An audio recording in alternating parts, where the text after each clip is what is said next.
All right, hello everyone. We're going to give everyone just another minute or so. We have people still joining from the waiting room, so we'll give it just another 30 seconds to a minute, and then we're going to go ahead and kick off.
Right, looks like most everyone is coming out of the waiting room, so we will go ahead and get started. First, I want to welcome everyone to GRF Sage Intacct Release 4 of 2024 Highlight Webinar. I'm looking forward to sharing with you guys some exciting new functionalities and features that were released just a few days ago by Sage Intacct during this quarterly release. I'm going to go ahead and proceed here. Quickly, what you can expect during our session today, we're going to do just a quick welcome introduction to the presenters that will be speaking during the webinar. Then we're going to move into spending some time talking about the highlights from Release 4 2024. I've then selected a few of the features from this release to provide a live demonstration of. And then we are going to wrap up our webinar today with a special presentation by Velixo. And we will talk more about that when we get to that portion of our presentation. All right.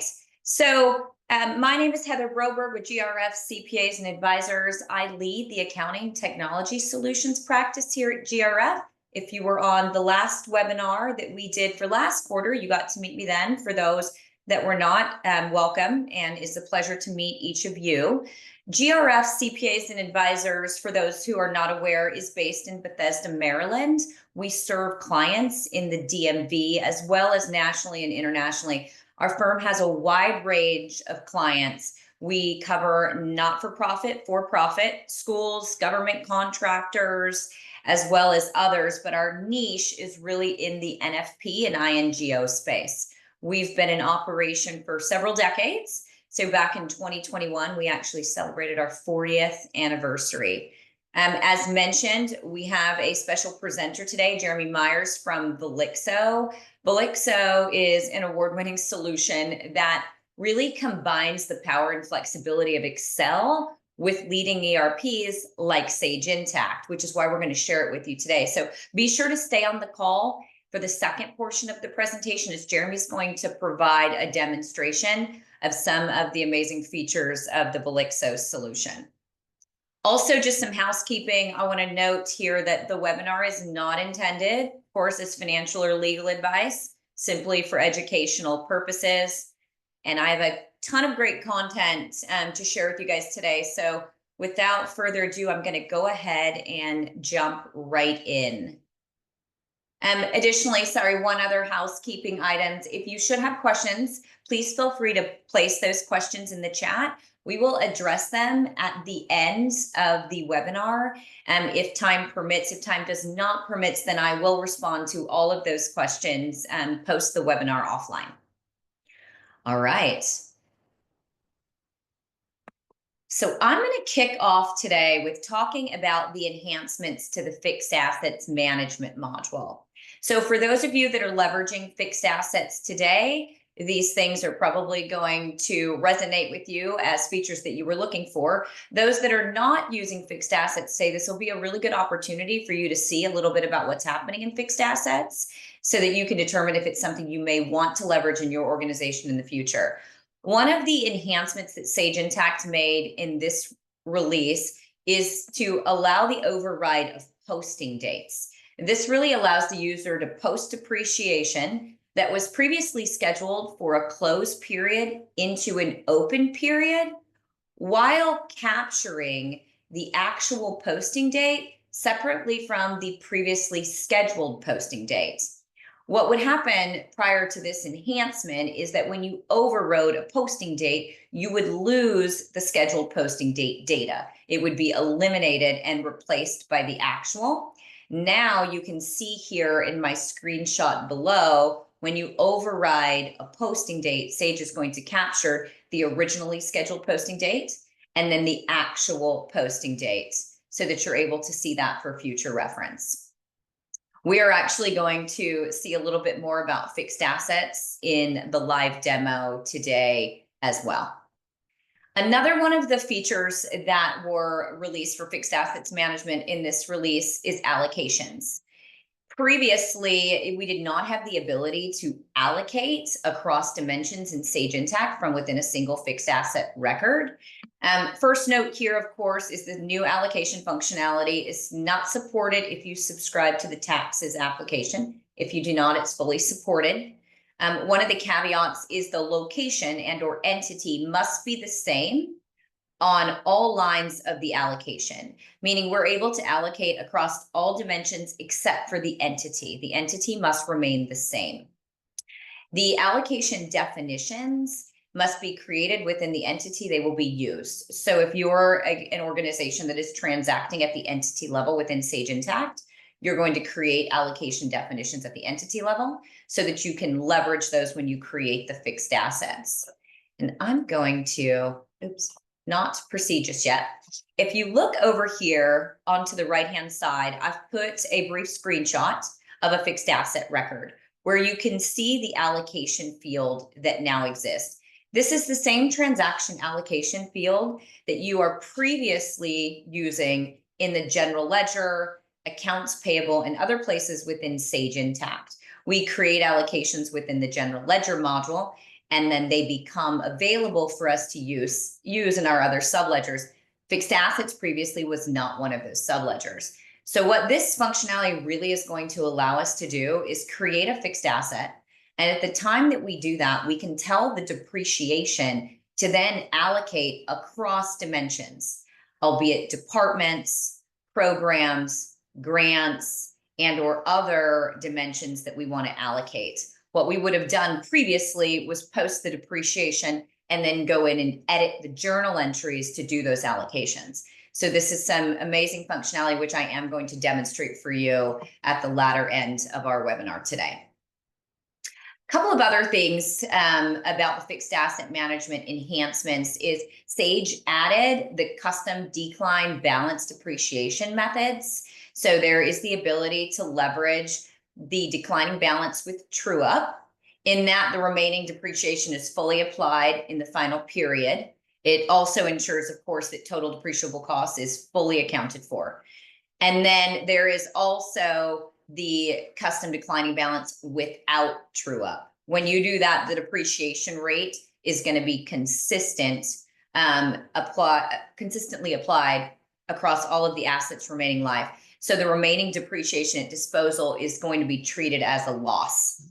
You can see down here that you are able to select the custom declining balance with true up, place the rate as needed, and you're going to create that depreciation rule within the fixed assets management module. So if you're an organization that is leveraging fixed assets today or looking to leverage and you need a custom declining balance, we are able to set that up.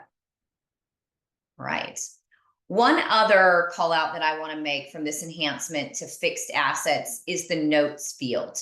So the notes field is now available on a fixed assets record. Previously, we did not have a notes field. We only had a description. In this notes field, you're able to record data such as service history, condition, comments. It's also used for disposal comments, acquisition comments, and it's going to support up to 2,000 characters. You can pull that onto custom reports in Intacct, and you can make it visible to other users within Sage so that they can view these notes and comments as well.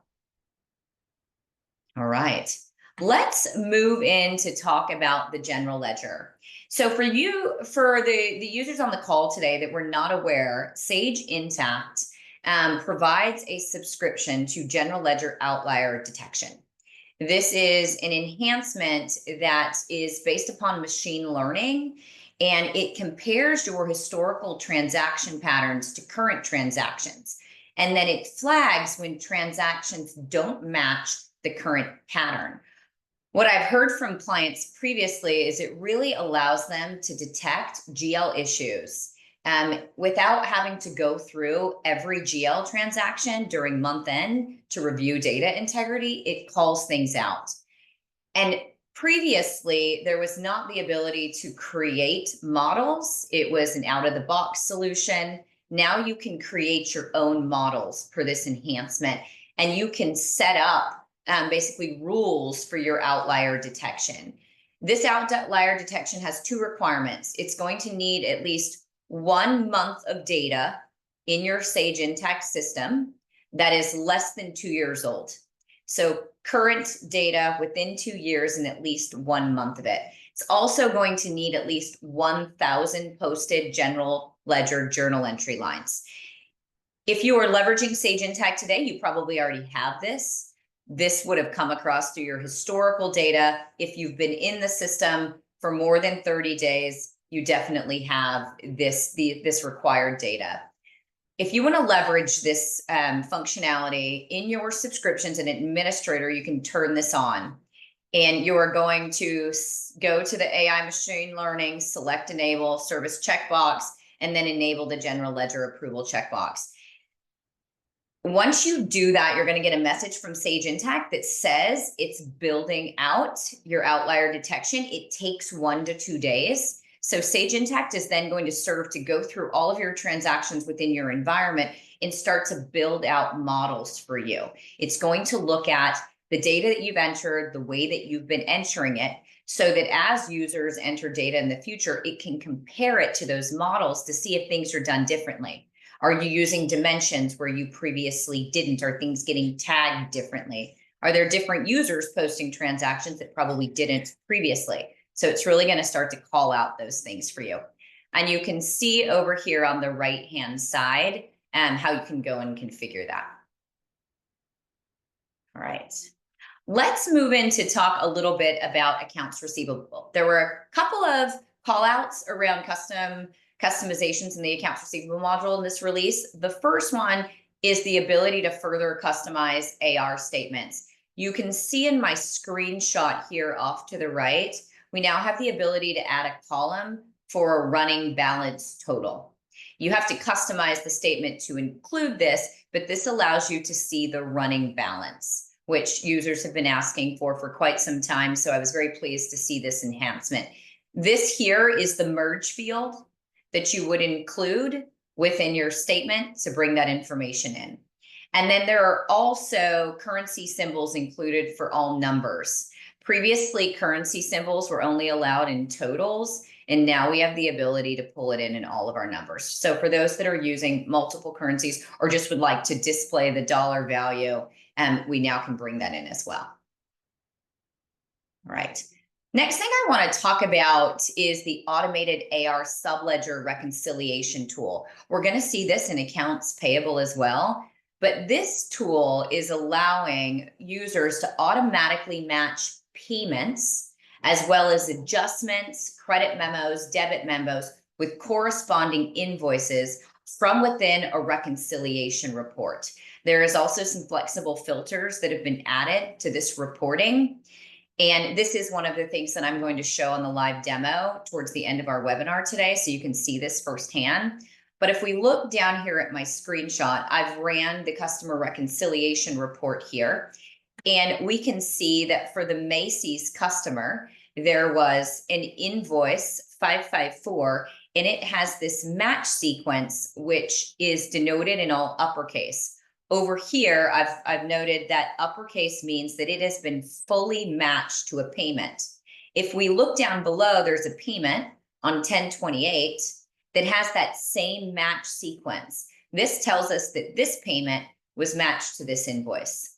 What you would have previously seen in an AR ledger is these payments and invoices, but no ability to see which payment was applied to which invoice. As users, for those that are users, you're probably aware that the way that we would have found matched payments previously is to go locate the actual invoice, drill into the invoice, further drill into the payment, and then see the payments that had been applied. But from this screen, I can actually see all of the payments that were applied to every invoice. There's also the notation here of lowercase. This means that it's partially paid. So I can see here that I have invoice 555 that has been partially paid by these two payments down below, and it is still open. Once it is fully paid, this will then be updated to have all uppercase characters. And then, of course, if there's no sequence, there's no payment noted at this point. Okay. All right, let's jump right into our accounts payable updates. There were several enhancements made to accounts payable, two of which I'm going to hone in on today. The first one is automatic vendor payment notifications to additional recipients. So previously, the ability to send payment notifications to vendors upon payment would only go out to the primary email address. What this functionality is now allowing for is the ability to send out the notifications to both the primary and secondary email address. If you want to leverage this functionality, you do have to turn it on. So if you look over here to my screenshot on the far right, this is the setting within accounts payable. And don't worry, we're going to share these slides so you don't have to remember this. But this is the setting within the accounts payable configuration that will allow for you to send out the notifications to the secondary email address. This secondary email address will pull from the primary vendor information or the pay to contact if there is a specified pay to contact. Okay, you can see here in the middle screenshots, this is showing you the automatic payment notification setting for those that are not using automatic payment notifications today. Once this is turned on, you then set it at the vendor level to say, yes, we would like this vendor to get automatic payment notifications. And then down here below, these are the two email fields that now those notifications will go to.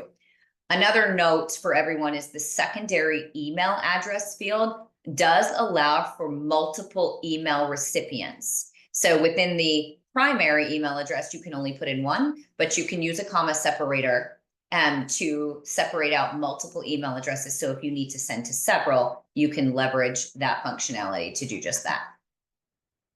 Okay. And then, of course, I mentioned this a few moments ago, but just like with accounts receivable, there is also now a subledger reconciliation tool with automatic matching within accounts payable. I won't go too far into this because it is the exact same functionality as you see in accounts receivable, which we went over. You can notice the screenshot down below. There's a very similar report that now exists within accounts payable. This is functionality in both of those subledgers that you have to turn on through the configuration.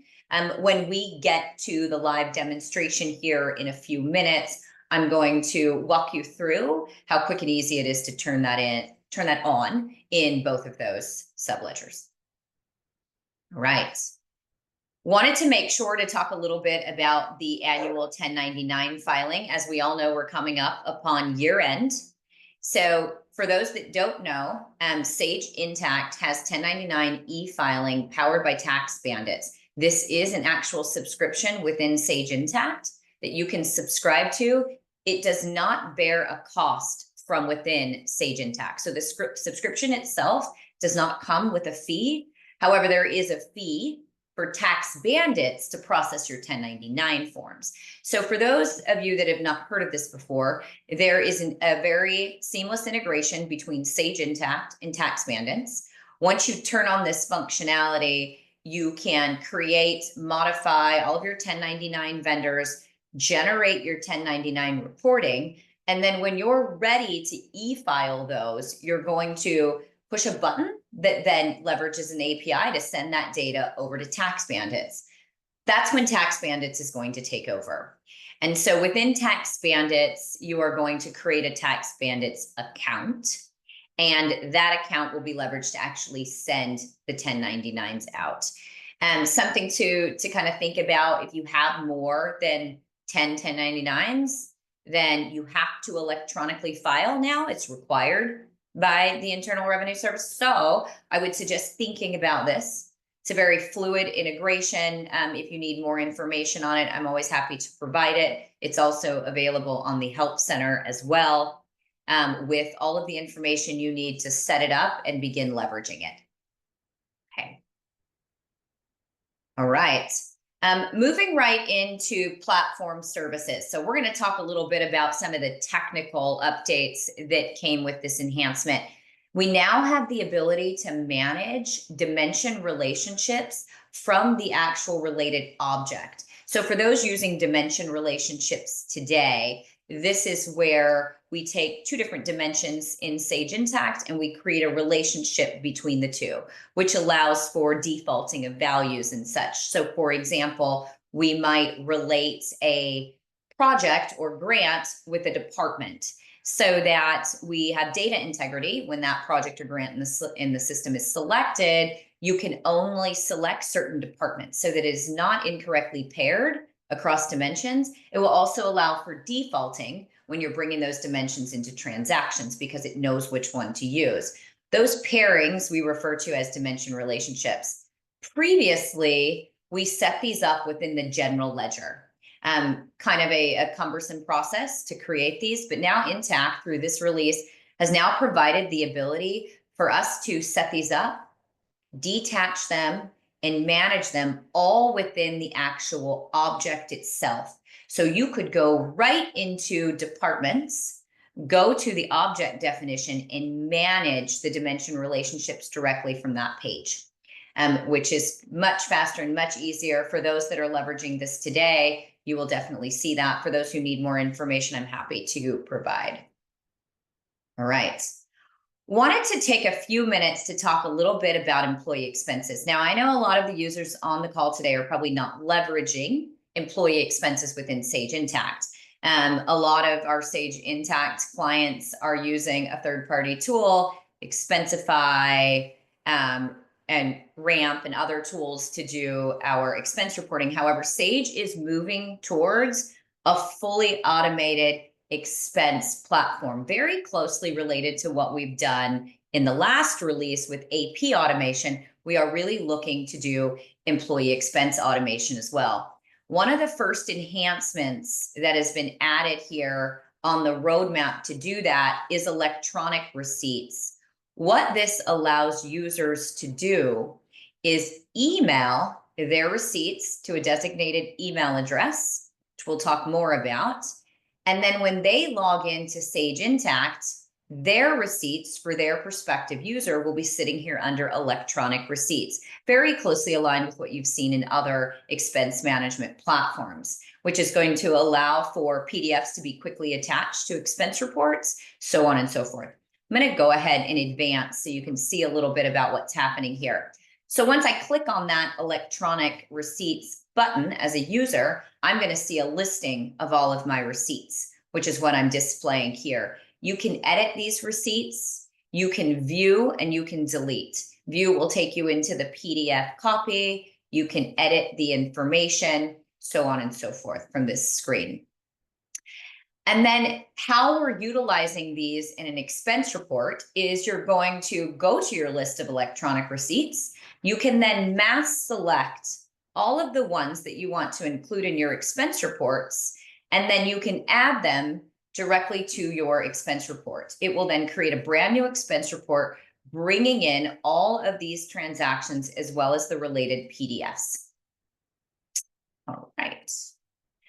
Couple of things to note here. There is a subscription that is needed. It's time and expense Sage Cloud Services. This is, we have to place an order for this. So if you do not see it on your subscriptions page, that is why you can feel free to reach out to me for additional information. Once this is turned on, it is then available in the United States only currently. It is available to both business users and employee users. So if you have employees that are submitting timesheets today and you want to start leveraging the expense platform, they can leverage this still if they're just an employee user. They need permissions to time and expense. And then, of course, if you are a grant tracking and billing client and or project management client, you already have this functionality. They also are going to need access to electronic receipts. And then for those that are going to be managing and or approving expense reports, you would want to give them the ability to manage staff electronic receipts, because then they will have the ability to also view receipts from others. Okay, there's some other information here, just really letting you know that the employee's contact record needs to have the same primary email address as their user, so that Intacct knows when it gets emailed into the system which user's receipts list to place it into. Right. Okay. To set this up, you can see over here on the right-hand side, once we have subscribed to it, you're going to go into configure time and expenses, and then there's going to be a section that is called electronic receipts, automated settings. You can turn those on. There's going to be a mailbox that is then denoted here. Right here, you can see that I've given a sample. The email address will be the company name or your instance ID, so your Sage company ID name, at ai.sage.com. You do have the ability to change it, but you're only going to change it once. And also remember, it's not a different email address for every user. The users themselves will email into this, and Sage will look at both sides of that entry to see what user emailed it in. It will know it is then their receipt. Okay. All right. Last but not least, I wanted to spend just a couple of minutes calling out some early adopter programs, and then we are going to hop over and take a look at some of these live features in Sage Intacct from this release. Just wanted to, for clarity, kind of explain what the early adopter programs with Sage are. These are beta functionality that have not been released yet for general use, but are available for those who would like to participate and work closely with Sage and other product managers to begin leveraging the products while they're still in beta testing and really provide feedback. There's a lot of influence from those that are doing the early adopter programs to make sure that the products are developed correctly, that they're meeting all of the product and business needs. So as I talk about some of these that are available, and as you see some come available in the subsequent releases, feel free to sign up if you feel like this is something that you'd like to be a party to. And of course, feel free to reach out to myself and my team. We are happy to share information on whether or not it would be a good fit for your organization. Couple of the features that are in early adopter is the accounts payable pay bills enhancement. This is more for organizations that have very large payment processing. So if your payment processing volumes are really more than 1,000 at a time, you can go in and do a mass pay. There used to be a limit at 1,000 payments at one time. Now we can do up to 5,000. So if you're doing more than 1,000, this would be some early adopter functionality that you may want to take advantage of. When you receive these slides post the webinar, you're going to see that there's some sign up links on each of these different respective slides. This will take you to the request to sign up to be an early adopter, or again, I'm happy to assist with that as well. And then there is also an early adopter feature for Copilot. So for those that are not aware yet, have not read, Sage is releasing Sage Copilot functionality strategically over the coming releases. There are a couple of things that are in beta now, and there's going to be many more to come in 2025. The Copilot variance analysis, just how it sounds, it provides insights into budget and prior period differences, really so that business leaders, project managers, grant managers can get real-time live data on how they're doing against their budget. I'm going to advance this slide so you can get kind of a screen capture of what I'm referring to. So over here on the right, you can see there's a Sage Copilot pop-up. This is something, when leveraging this functionality, project managers or other stakeholders would see when they drill down. I can drill down to any of the values here within my, this is just a departmental budget versus actual. When I drill down, I can see details. I can see budget variance details from graphical standpoint, as well as really just some very detailed variance analysis.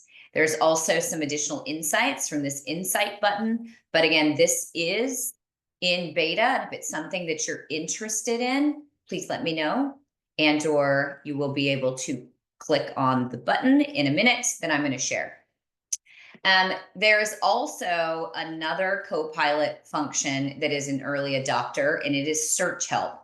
So Sage is adding Copilot to the help functionality that exists today. You can see here my screenshot, whereas we used to have the help center, there is now Sage Copilot search help. Just like it sounds, it is taking AI and layering that into the help functionality. Copilot has the ability to understand really the nuances in Sage Intacct terminology due to the large language models that have been built, and it can interpret really your complex questions around Sage Intacct. So instead of having to do a very defined search, you can kind of type in what you're thinking and what you need in your own words, and it should be able to find that for you.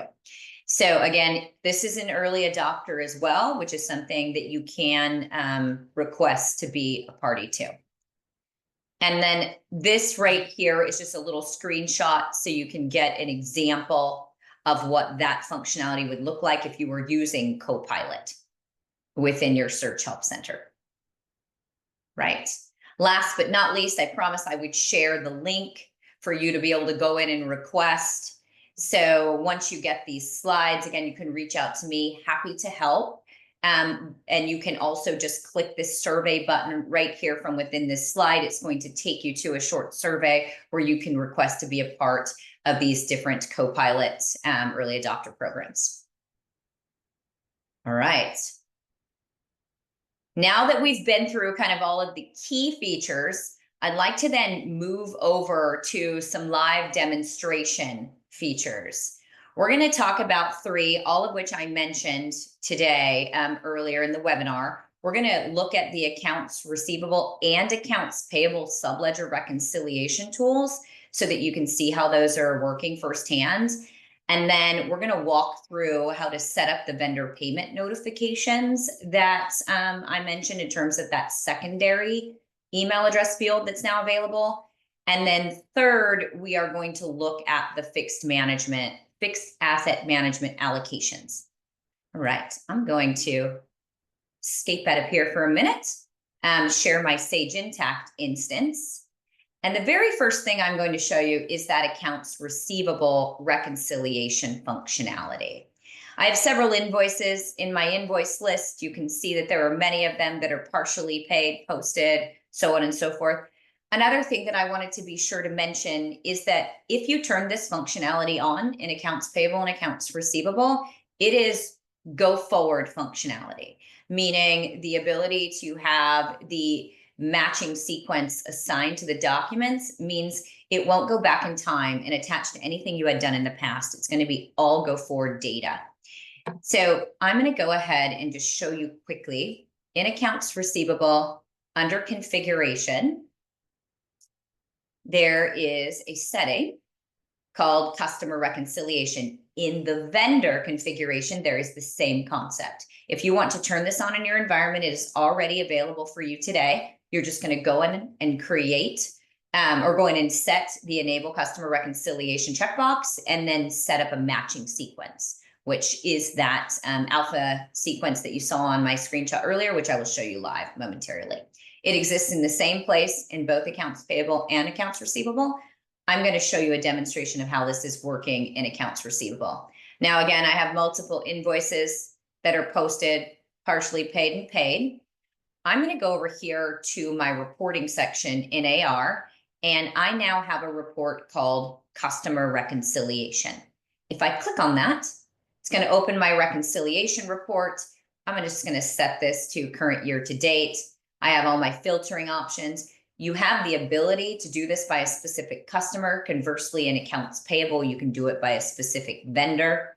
You can also search for a specific match sequence if you're trying to do some data validation, and then you can tell it what to display. Do I want to see things that are fully matched? Maybe I don't. Maybe those don't matter to me. I only want to see partially matched or unmatched. You can select those. And then once you're done with your filtering options, you can go ahead and click View. This brings up the reconciliation report that we saw in the screenshot on the slide earlier.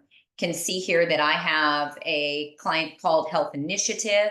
There was an invoice with the match sequence of AAA, invoice 110, and it has a partially applied payment. And I can see that this adjustment has not yet been applied to anything. So very likely I want to now go apply it to this invoice. This is letting me know that I have an adjustment for this client that I've not yet applied. I can also see that these are partially applied because it is not uppercase. Lowercase denotes it's still partially. If I scroll down a little bit to Ashley, Ashley has multiple invoices. I can see here that this invoice is partially paid. I have an adjustment that is now fully paid because it has been offset. And then I have some other payments. And again, you can see here that the match sequence is going to be denoted by all of the related transactions. So this invoice here, 108, is matched to payment 4, payment 5, and this adjustment. Adjustment 3's in and out are matched together. You'll also see that there are many down here below. Again, remembering it is not going to go back historically. This is all go forward from the time that I turn this on in the environment. And then really quickly, I'll just show you within accounts payable. Again, it works exactly the same. Once you turn this functionality on, there is then going to be a vendor reconciliation report. It is the exact same report with the exact same filtering options, but of course, vendor related data instead of customer data. I'm going to go ahead and click on view. And then we can see here that I have a vendor titled internal. There's a couple of bills, 1, 2, 3, 4, 5. It is denoted by a matching sequence ending in AI. If I go down, I can see which payment was matched to that. So for those that are doing vendor and customer reconciliations today, you can see how this is going to be extremely helpful. If we remember back how we would do this previously, is we would scroll into the bill, we would then scroll into the payment, and then we would start looking for payments that might have been applied. So it was not nearly as fluid in order to find the related payments and credits, adjustments and such on both ends. Okay, let's take a moment to look at the fixed assets information that I mentioned on allocations. I'm going to go here to purchasing and then to a vendor invoice. I've created a fixed asset from a vendor invoice. I am going to drill into this. Perfect. Okay. So if we look here, I have a vendor invoice. Down here in the line of my invoice, I have mentioned that I have purchased a fixed asset. The fixed asset is furniture. It costs $50,000. What is new in this functionality is I can now assign an allocation. Now remember, these are still the general ledger allocations that we've been using throughout the system previously. They are just now also available on fixed assets. So within this department allocation that I've assigned, if I look at the details of the line here, and I go down below, I can see that I've taken that $50,000 and I've broken it up over several departments. And then I have also told Sage Intacct, go create me my fixed asset. This is the ability that was not available when created an asset previously. So once I save this, I'm going to go ahead and go over to my fixed asset. I've opened the fixed asset here on this side. The asset shows up, $50,000 asset within our fixed assets module. If we go to our financial depreciation, it was a 36-month depreciable schedule. I have my 36 entries. And I've gone ahead and posted this very first depreciation schedule for this entry. If I drill in to this journal entry, it would look to me that no department was tagged, but we'll notice here that it has said there's an allocation that's present. So if we look at the actual journal entry that's sitting in the general ledger, which for ease of time, I've already opened that, drilled into my depreciation, GL account. Down here, this asset that is called Furniture AS, lending in 113, is the one that is related to that fixed asset. You can see that there are now 4 lines of a journal entry, and they are tagged to the 4 different departments. And it was broken up dependent upon that allocation that I assigned. Again, previously, it would have done 1 journal entry all to 1 department. I would have had to go in, edit that journal entry, of course, while the month was open, and allocate that out to the departments. But now it is doing that for me. Okay. All right, you guys. So I am going to share my slide back, and that takes us through the live portion of the Intacct Updates features. I want to now move on to the second portion, which is our Velixo demonstration. As I mentioned earlier, it's an Excel-based reporting automation tool. We have Jeremy Myers that has joined us here to talk more about the platform from Velixo. So I'm going to turn the time over to Jeremy to share his screen and talk about Velixo. Jeremy, the floor is yours. Perfect. Thank you so much, Heather. And we're of course excited to work with GRF. It's early in Vancouver. I'm a little bit tongue twisted this morning. So thank you all for coming today. I'm really excited to show you Velixo and how it can potentially help you in your scenarios. Really, the first and foremost, what I want to kind of project to you is that I am never going to take away your Excel. Your Excel is always going to be there for you. We're here to enhance that experience. So how do we do that? Well, first and foremost, all of the data that you do have within Sage, you're now able to take that and put that within Velixo. The second portion of that is you're actually able to push that data as well. So what I mean by that is you can use this for forecasting, what if scenarios. So maybe you're doing this for your journal entries. Maybe you're doing this for budgets or projects. You can do that as well. We also have something called the generic write back, which enables you to create your own customized import scenarios. So it's really handy where maybe you're looking for putting together POs, sales orders, things of the sort, anything that you want to customize yourself. Okay, so moving right along. This is pretty much everything. The first three points here is pretty much what I just talked about. Really, what we want to focus in on is that it's not just financials that you're able to work with when you're utilizing Velixo. It's not just AR, AP, or GL. You're also able to utilize operational reporting. So we'll get into that as we move into the demo. You're also able to distribute the reports.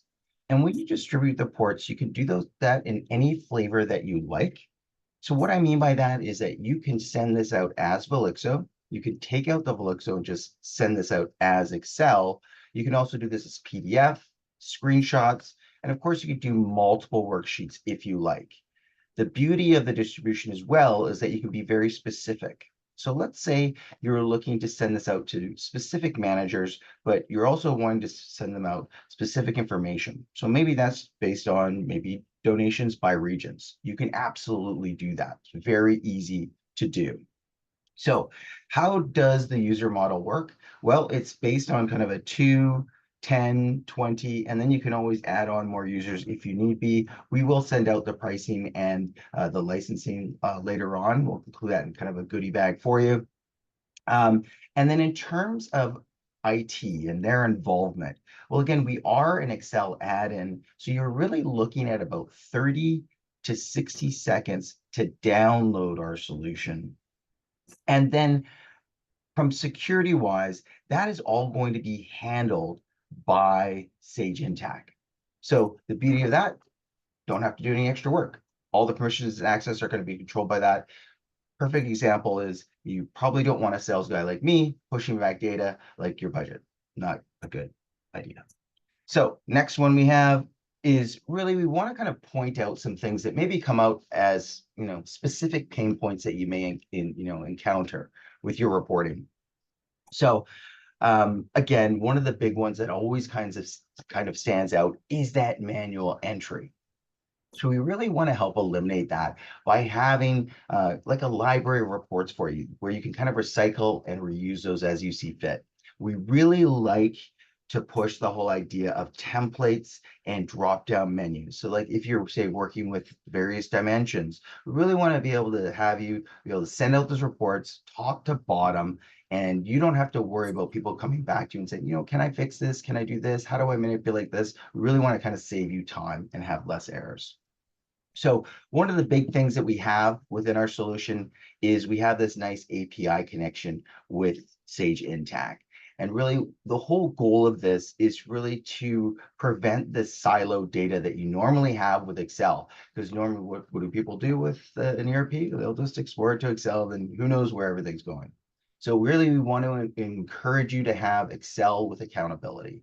That's what Felix is really trying to push.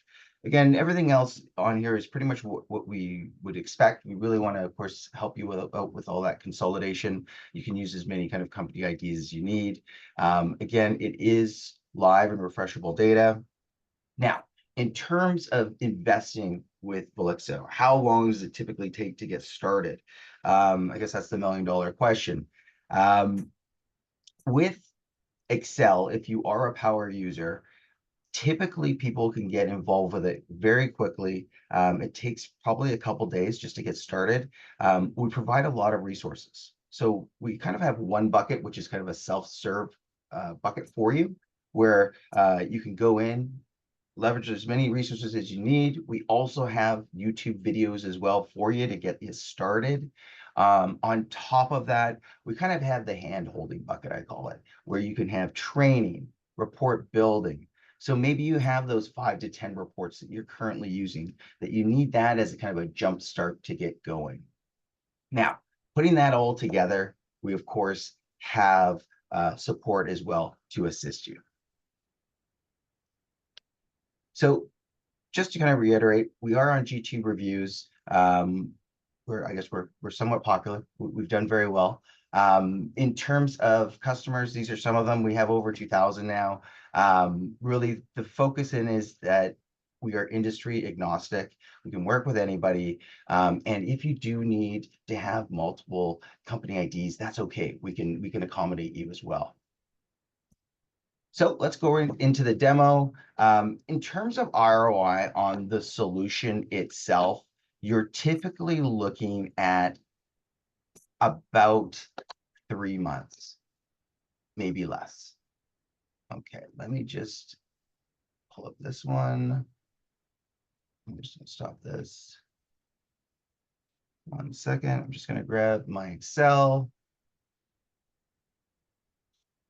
Okay, you should see this now. Okay, perfect. So I am showing you a blank slate of Excel. Now there's a reason why I'm doing that. We'll get to that in 1 second. But first and foremost, I just want to show you the ribbon because of course, people who love Excel like to see what's coming to them fresh. So you have in the top left-hand corner the ability to refresh your data. You have multiple ways you can do this. Take in consideration that when you are maybe at the end of the month, end of the quarter, end of the year, you don't want to do the whole workbook because it's going to take some time to refresh. You also have the ability to drill down. I'm going to show you how this tool works, and it will actually drill down all the way into Sage Intacct. Distribution is something, again, I mentioned just previously. We won't get into that today just due to time. And then in terms of write back, that's that whole idea of doing forecasting of what if scenarios. you can do this with your journal transactions, budgets, projects, or that generic write back as well. You also have help here as well. So the big thing that I just want to show you and just reiterate here is this is just Excel. Nothing more, nothing less. You can just do Excel as you normally do. This is actually not connected as of yet. That's why this connection manager is here. If I switch to go into my sample report, which is also going to be available to you, you can see now I've connected to Sage Intacct. So this is my demo data. So now I have this connection. I can go ahead and play around with this. This is a P&L. If I want to, I can go ahead and click on whatever I like. So within here, you can see I can set this up to have all my locations. I can break it down to do like mini consolidations if I like.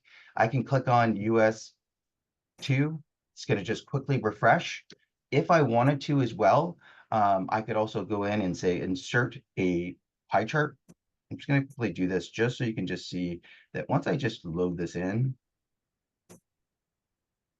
it should be showing up. Where is it? Oh, 1 second. I'm going too fast today. Select this. And let's insert this. So if I then change this, you'll see that this is just going to reflect that right away. Super quick. So if I actually wanted to drill down within any of these cells, it's very easy to do. I can go into any one of these. So let's just say you go into the operating expense. I can then go into Belixo. I can then hit drill down. And what it's going to do is it's going to calculate this. It's going to go into that first layer. So you'll see that within Excel. Once you've done that, I can then go through various drill downs within there to then go all the way into Sage Intacct. So this will populate pretty quick. So as you can see, now I have this information. I'm looking at the P&L. I can see that I have the accounts, locations, reporting book. So if I wanted to go into professional fees expense, I can go ahead and click that. Once I do that, I can then go in and see where that batch is in 1 second. And as you can see, now you have all of this information. Now, if I want to, I can go into this particular one that's got the date, module, journal, and the description. I'm going to view that batch. Bear with me here. Got about 2 more minutes, I think. And what's going on here? Well, it's actually going to Sage Intacct. So now you have this. So then you're like, okay, well, this is great. Now I've got this information. Now what do I want to do with it? Well, I want to go into the bills. And then I can actually go in here and look at that attachment within there. And again, what am I looking for? I'm looking for that invoice. So this could also be something that you could use for, say, expenses as well. It's very easy to do. Again, whatever structure you have built underneath, you're going to be able to access this. Let me just get out of this for 1 second. All of this is going to be available. I will send this over. The last thing I want to show you very quickly is the journal write back. So this gives you the ability to write information back. Always keep in mind that you are still using Excel. So if you wanted to use security here, you could say you could only enter in information in this particular cell because you've got that dual layer there. So I'm going to go right in here. I'm going to put 5.4. Once I enter that, you'll see that this has just been bounced up. Now all I have to do is go within here and perform that right back. I'm going to do it for the whole sheet. You could also be specific in terms of what you're going to pull there. Once that's done, again, it's going to go into Sage Intacct. And I'm just going to bring this down for you a second. And again, super helpful in the sense that the only people that can do this, again, are the ones that have access or permissions by Sage. Now, within here, you can see that I'm the last person, Jeremy. At this time, I modified it. And now if I wanted to, I could post it. And just to give you an idea that this worked, you can see that 1331. And you can see that's what we have here too. I don't think I could do this much quicker. So within here, this is just some examples of the sample report that I can provide for you. So that will look like this. Let me just bring this down so you can see this. We will provide this in a goodie bag for you. So this is the actual one that I just showed you. So this is all the examples. So that you've got some nice income statements within here. Again, you can download these as you see fit. This is nice in the sense that you have these as well, but they're also specific. So if you are not-for-profit, again, you can see that that's what it's specifically made for. And then we also have some general ones within here. So there is a ton. Again, this is not, specifically aligned with your data, but you can also manipulate it so it can do that. The whole idea really is to provide you with a visual so that you can leverage it with your current and future reporting needs. Okay, thank you so much. I went a little fast. If you do have any questions, let me know. I can send over more information. Appreciate your time, everyone. Thank you so much. Awesome. Thanks, Jeremy. Appreciate that. With that, everyone, I would like to just say thank you for attending our discussion today. Should you have any follow-up questions, please feel free to reach out to me. You can reach out to Jeremy as well. Information will be shared post the webinar. You will get a copy of the presentation that we went over, as well as the toolbox of those contents that Jeremy shared, and our contact information if you do not have that already. Have a great rest of your day, and thank you all for attending.